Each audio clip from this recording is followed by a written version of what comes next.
काली और गोरी बहनों का एक ससुराल। ममता की दो बेटियां थी, मेघा और सारिका। जहां ममता की बड़ी बेटी सारिका गोरी और सुंदर थी, वहीं छोटी बेटी मेघा बहुत ही काली और बदसूरत थी। बस इसीलिए सारिका मेघा को अपनी सुंदरता में नहीं लगाती थी। माँ, मैं कॉलेज जा रही हूँ। सारिका दीदी, मैं भी आपके साथ चलती हूँ। बिल्कुल नहीं मेघा, तुम्हें अपने साथ ले जाकर मुझे अपनी इंसल्ट नहीं करानी। और तुम्हें कितनी बार कहा है ना कि ये ब्राउन और ब्लैक कलर मत पहना करो। क्यों दीदी, क्या मैं इसमें अच्छी नहीं लग रही हूँ? हाँ, इस ब्राउन कलर में तुम ब्लैक बर्फी लग रही हो। एनीवे, मुझे लेट हो रहा है, बाय।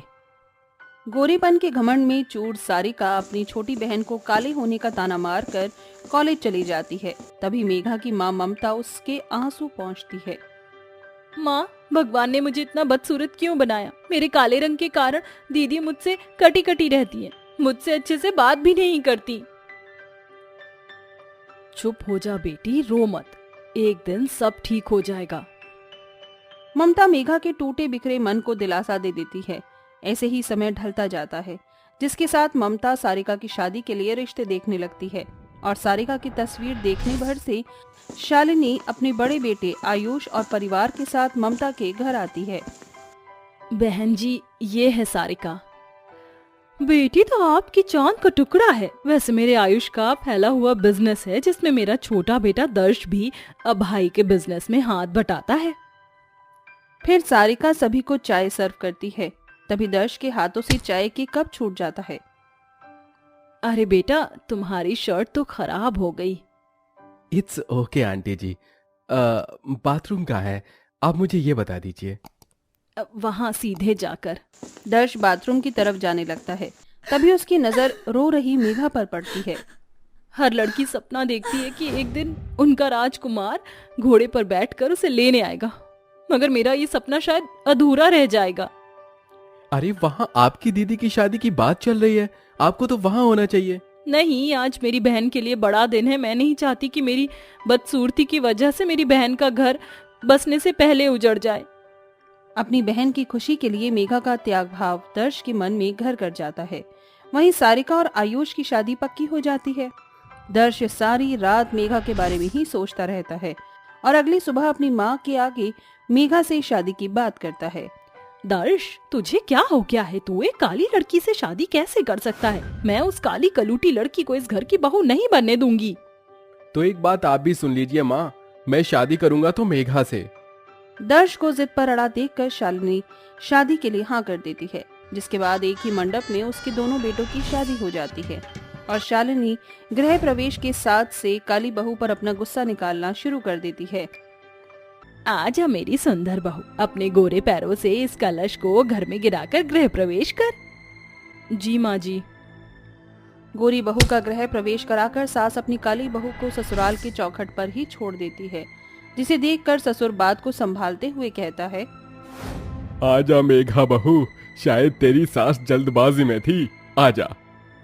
बेचारी काली बहू बुझे मन से अपने कमरे में चली जाती है।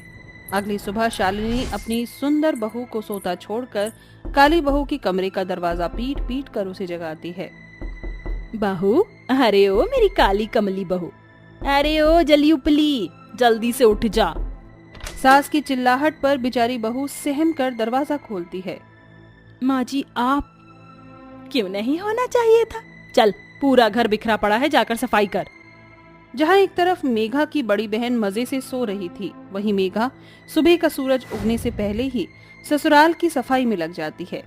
फिर वो रसोई में जाती है, जहाँ बड़े बड़े हांडी कढ़ाई धोने के लिए रखे थे।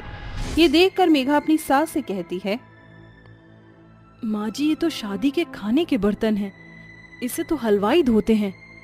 क्यों री, काली करमजली, इन बर्तनों पर नाम तो नहीं लिखा कि इसे हलवाई धोएंगे? चुपचाप से इन्हें रगड़ रगड़ कर धोना। अगर इसके पैंदी की कालिक नहीं छूटी तो ऐसा ना हो कि तेरा ससुराल का घर आंगन छूट जाए। ससुराल के पहले दिन से ही बेचारी मेघा को अपनी सास का अत्याचार सहना पड़ा। सारा काम खत्म कर चुकने पर मेघा नहा धोकर रसोई में आई। वहीं सारिका सज धज कर किचन में आती है। तभी सास मुट्ठी भर मिर्च लेकर उसकी नजर उतारती है।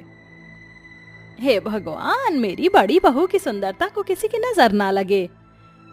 माँ जी, मैं बहुत खुशनसीब हूँ जो मुझे आप जितनी प्यार करने वाली सास मिली है। तू है ही इतनी सुंदर बहू। वैसे आज तेरी पहली रसोई है, बस अपने हाथों से मीठे में हलवा बना दे, वरना ज्यादा देर गैस के आगे खड़ी रहेगी तो कहीं तेरा गोरा रंग न ढल जाए। और तू मेरी काली बहू, बाकी का सारा खाना तुझे अकेले ही बनाना है। ठीक है माँ जी। सास की किचन में जाते ही सारिका अपनी छोटी बहन को चिढ़ाते हुए कहती है, देख लो मेरी काली बहन, अभी मुझे ससुराल आए 24 घंटे भी नहीं हुए और मेरे गोरे चिट्टे चेहरे का जादू सासू माँ पर इस कदर चल गया है कि वो मुझ पर जान छिड़क रही हैं। दीदी, सासू माँ आपको इतना मान सम्मान दे रही हैं, मुझे इससे खुशी है। रहने दो, तुम झूठी बातें ना बनाओ। मैं जानती हूँ ससुराल में मेरा मान सम्मान होता देखकर तुम्हें खूब जलन हो रही है। दीदी, आप मेरी बहन है, भगवान करे आपको मेरे हिस्से की भी खुशी मिल जाए। ऐसा कहकर मेघा खाना बनाने लगती है, जहाँ हलवा बनाकर सारिका ठंडी हवा में आकर बैठ जाती है। वहीं बेचारी काली बहू भरी गर्मी में पसीने में भीग कर खाना बनाकर सभी को परोसती है। वाह छोटी बहू, क्या स्वादिष्ट खाना बनाया है तूने। हाँ मेघा, तुम्हारे हाथों के टेस्ट के आगे तो अच्छे अच्छे शेफ भी फीके पड़ जाएं। मेघा की तारीफ होता देखकर उसकी सास और बहन जल भुन जाती हैं और शालिनी कहती है, अरे बस करो तुम बाप बेटे, अगर इसकी इतनी तारीफ करोगे तो ये काली चुड़ैल चने के झाड़ पर चढ़ जाएगी। हाँ, एक बार बड़ी बहू का बनाया ये हलवा खाकर देखो, स्वाद मुंह में घुल जाएगा। अरे भाग्यवान, ये हलवा कम और ले ज्यादा लग रहा है। बड़ी बहू तू दिल छोटा मत कर, ये ले तेरा शगुन। अपनी काली बहू को चढ़ाने के साथ अपनी गोरी बहू को शगुन में हीरो का हार वो देती है। देखते ही देखते दिन बीत जाता है और शाम ढल जाती है। तभी शालिनी काली गोरी बहू को अपने पास बुलाती है। सारिका बहू, थोड़ी देर में तुम दोनों बहनों की मुंह दिखाई है। तू ये साड़ी पहनना, मैंने खास तेरे मुंह दिखाई के लिए इसे सिलाया है। और ये ले काली बहू, ये साड़ी तू पहन लियो, और हाँ अपना काला थोबड़ा घूंघट में छिपा लेना, समझी? जी माँ जी, आप चिंता मत कीजिए। माँ जी, मेरी वजह से आपको रुसवा नहीं होना पड़ेगा।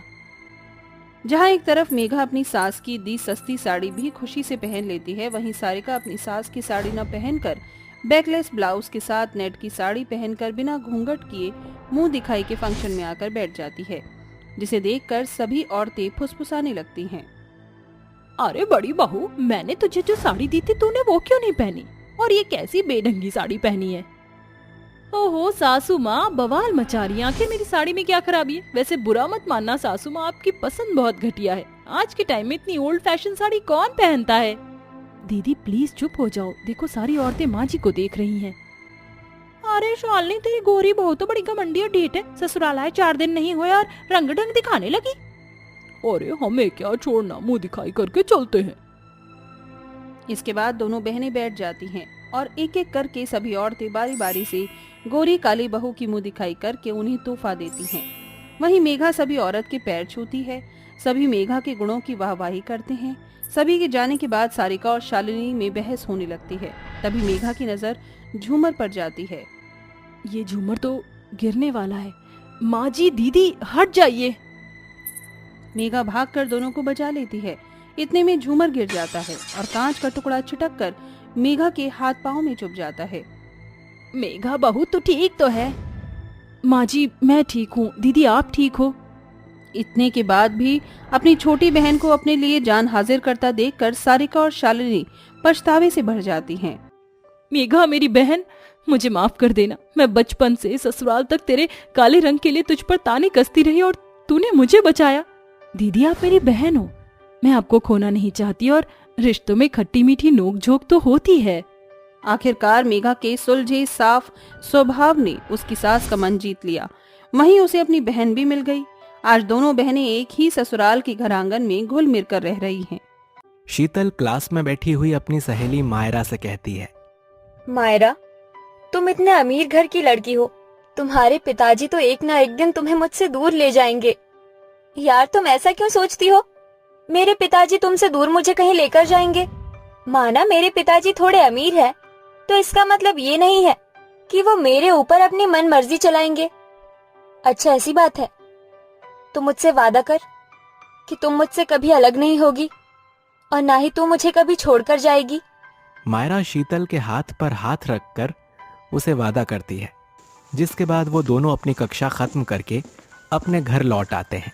ऐसे ही धीरे धीरे कुछ ही समय में वो दोनों अपनी दोस्ती के साथ साथ पढ़ाई भी करती रहती हैं और बड़ी हो जाती हैं। बड़ी होने के बाद मायरा के पिता शेखर उसके लिए एक लड़का ढूंढना शुरू कर देते हैं। अरे बेटा, तुम कॉलेज से आ गई? चलो, अच्छी बात है। ये लो, मैंने कुछ पंडितों से फोटोज मंगवाई हैं। ये लड़के अमीर घराने के हैं और बहुत पैसे वाले हैं। मैं चाहता हूँ कि तुम इनमें से किसी एक लड़के को पसंद कर लो। मायरा इतने सारे लड़कों की फोटो देखने के बाद अपने पिता से कहती है, पिताजी, मुझे किसी से भी कोई शादी नहीं करनी। आप मेरी बात समझते क्यों नहीं हो? मैं अभी शादी नहीं करना चाहती। देखो बेटा, मैं जानता हूँ कि तुम शादी क्यों नहीं करना चाहती हो। अरे तुम्हारी दोस्ती एक न एक दिन तो खत्म होनी ही थी, और फिर इस प्रकार तो तुम दोनों हमेशा तो बिना शादी किए रह नहीं सकती।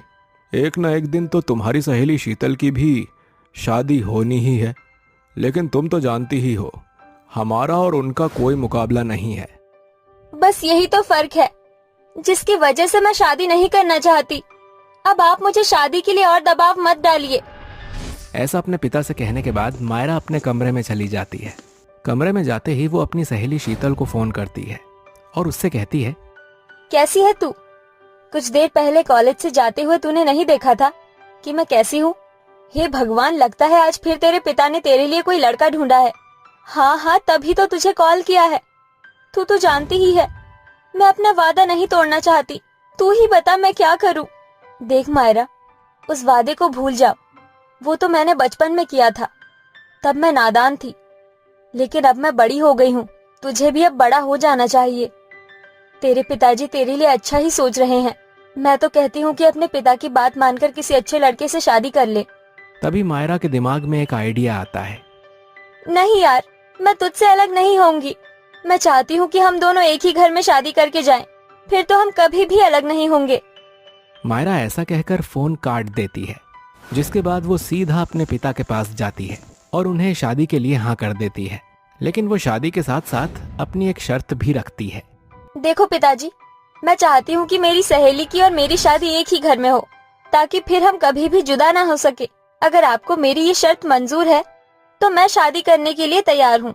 शेखर को ना चाहते हुए भी अपनी बेटी की बात माननी पड़ती है, जिसके बाद वो अपनी बेटी और उसकी सहेली शीतल की शादी एक बहुत ही रईस घराने में कर देता है। लेकिन इस शादी के बाद दोनों की सास कल्याणी केवल मायरा के साथ ही अच्छे से बर्ताव करती है। शीतल की गरीबी के चलते वो उसे हमेशा नजरअंदाज ही किया करती थी। अरे मायरा बहू, आज हमें बहुत बड़ी पार्टी में जाना है। यहाँ सभी अमीर लोग आएंगे, तुम अच्छे से तैयार होकर आ जाओ। ठीक है माँ जी, मैं और शीतल जल्दी से तैयार होकर आते हैं। आप बस थोड़ी देर इंतजार कीजिए।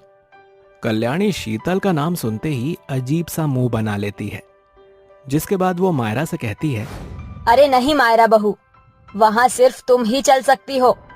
तुम्हारी ये गरीब दोस्त हमारे साथ नहीं जा सकती, क्योंकि तुम जानती हो अमीरों के साथ कैसा बर्ताव करना है और उनके बीच किस तरह रहना है।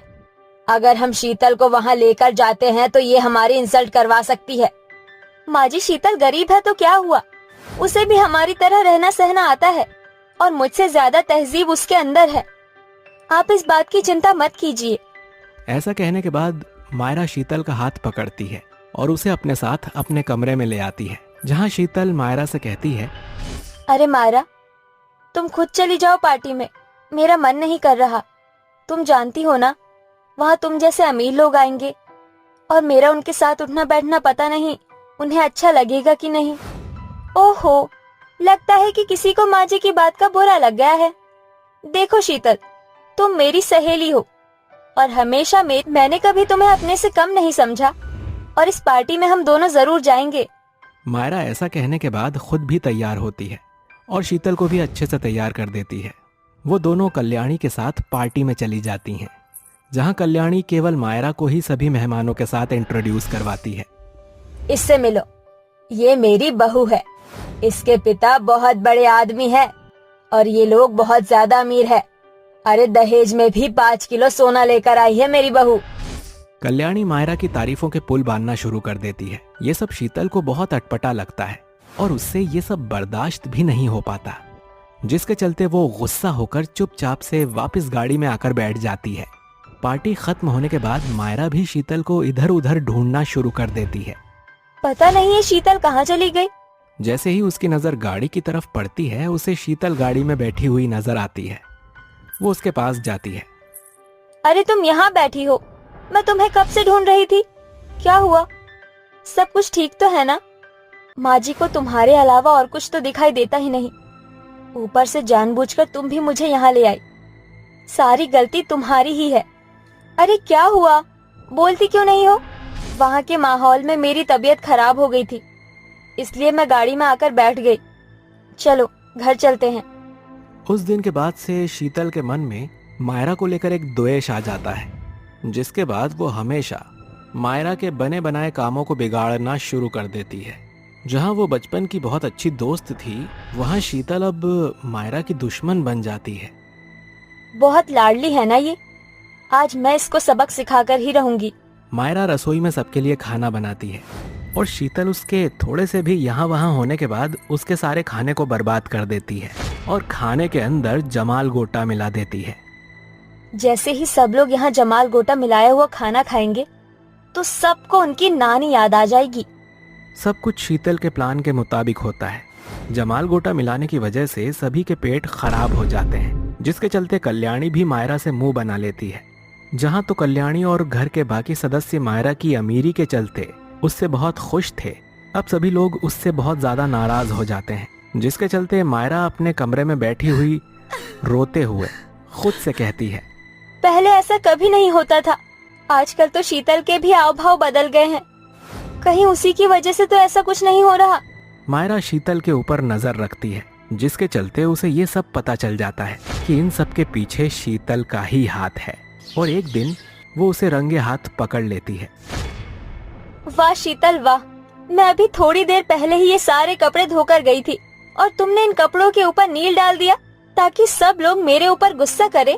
अपनी सच्चाई सामने आते ही शीतल हैरान रह जाती है और वो रोते हुए मायरा से कहती है, हाँ, मैंने तुम्हारे सभी काम बिगाड़े। माना कि तुम मेरी पक्की सहेली हो, लेकिन माँ जी अमीरी के चलते सिर्फ तुम्हारी ही तारीफ करती है, जिससे मुझे बहुत बुरा लगता है। शीतल, क्या तुमने एक बार भी मेरी दोस्ती के बारे में नहीं सोचा? आज तुम इस घर में सिर्फ और सिर्फ मेरी ही वजह से हो। शीतल को ये सुनकर अपनी गलती का पछतावा होता है, जिसके चलते शीतल अपनी सहेली मायरा से माफी मांगती है। मुझे माफ कर दो शीतल, मैंने ये सब तो सोचा ही नहीं। मैं तो तुम्हारी दोस्ती के भी लायक नहीं हूँ। मायरा शीतल को गले से लगा लेती है और कहती है, शीतल, तुम्हें माफी मांगने की कोई जरूरत नहीं है। अगर मैं तुम्हारी जगह होती तो शायद मैं भी बिल्कुल ऐसा ही करती। मायरा शीतल को माफ कर देती है, जिसके बाद वो दोनों सहेलियां एक साथ बहुत खुश रहती हैं। ये सब देखकर कल्याणी को भी अपनी गलती का एहसास होता है और वो उनकी खुशी के लिए उनके साथ भेदभाव करना छोड़ देती है, जिसके बाद अब वो सभी एक साथ खुशी खुशी रहने लगते हैं।